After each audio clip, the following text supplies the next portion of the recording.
Good afternoon, everybody. I'm Rolene Marks. This is the Israel Brief brought to you by Lay of the Land, where you come for your top stories making headlines every Monday to Thursday. And as we have been doing now for nearly 2 weeks, we will be continuing with our coverage of Operation Swords of Iron, Israel's war against Hamas. Now, we welcomed British Prime Minister Rishi Sunak to the country earlier today. The Prime Minister has just finished his joint press conference with Prime Minister Bibi Netanyahu. And the British Prime Minister said, "I'm proud to stand here with you in Israel in your darkest hour. We stand in solidarity with you, with your people, and we want you to win." Now, earlier today, the Prime Minister met with President Herzog, who thanked him for his support and the support of the people of the United Kingdom. The President also took the opportunity to bring up the issue of the BBC, the British Broadcasting Corporation's very controversial coverage of the war with Hamas.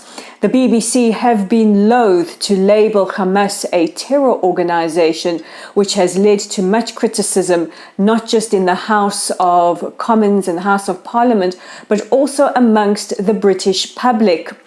Many gathered outside the head offices of the BBC earlier this week with placards saying, "The King can say the word terrorist, Prince William and Princess Catherine can say the word terrorist, why can't you?" Now, just a reminder that Hamas is a proscribed terrorist organization in the United Kingdom, and support of Hamas is illegal. Now, I'm not saying the BBC have been supportive of Hamas, but their reluctance to call the organization a terror organization is extremely distressing. The BBC were one of the first to accuse Israel of striking the Al-Alhi hospital. As we now know, not only was it not Israel, but rather an errant rocket by Palestinian Islamic Jihad, which is believed to have fallen short, but also, judging by the damage, only the parking lot was damaged. The hospital building structure is still intact. And of course, there is that matter of where are the supposed hundreds of Palestinian casualties. There have been no funerals, no evidence of any bodies. However, the BBC ran with it, and even after Israel presented the evidence, they said the evidence could not be verified. Now, this prompted the IDF to clap back, saying the BBC say that they are impartial, but we could not verify this. Just on a personal note, I think it's also a little bit, or actually very disrespectful of the BBC to refer to the senior spokesperson of the IDF, Rear Admiral Daniel Hagari, just as Daniel Hagari.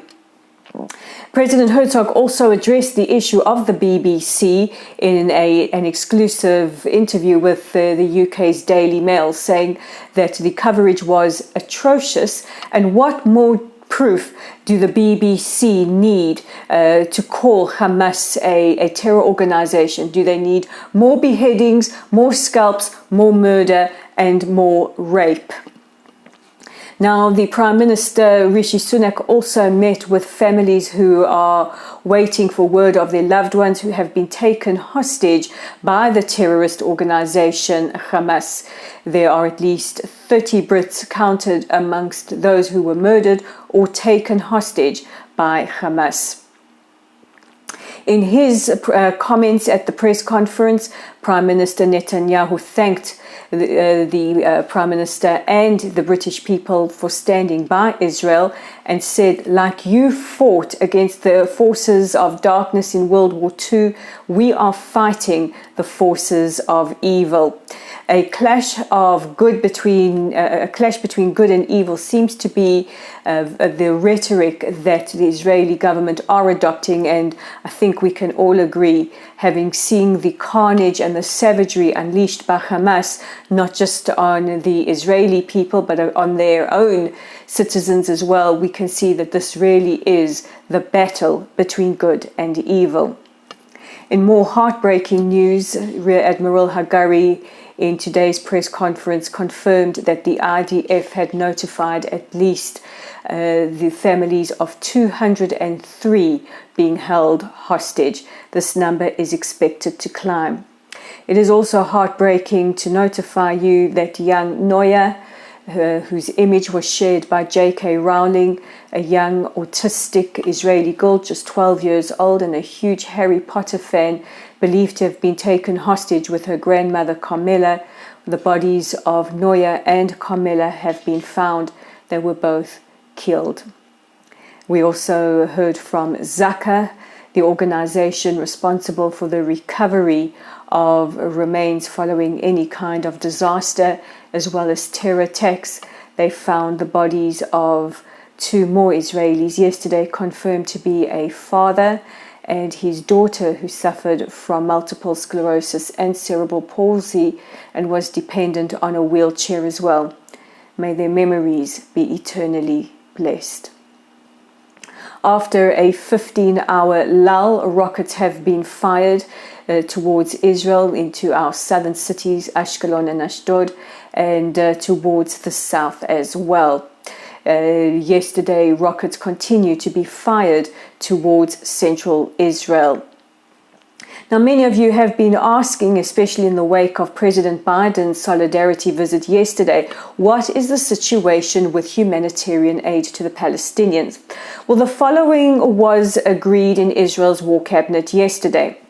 The first criteria is that Israel will not be providing any humanitarian aid to Gaza through our crossings on this side. The Kerem Shalom and Kisufim crossings between Israel and Gaza were significantly damaged, and while Hamas holds over 200 Israelis and foreign nationals as hostage, we will not be sending in aid at all. The other criteria that we demanded was that the International Red Cross meet with the hostages. They demand from Hamas that they need to see the hostages being held captive. And the third issue was that Israel has broken an agreement, or brokered rather, long week, very tired as I'm sure you all are.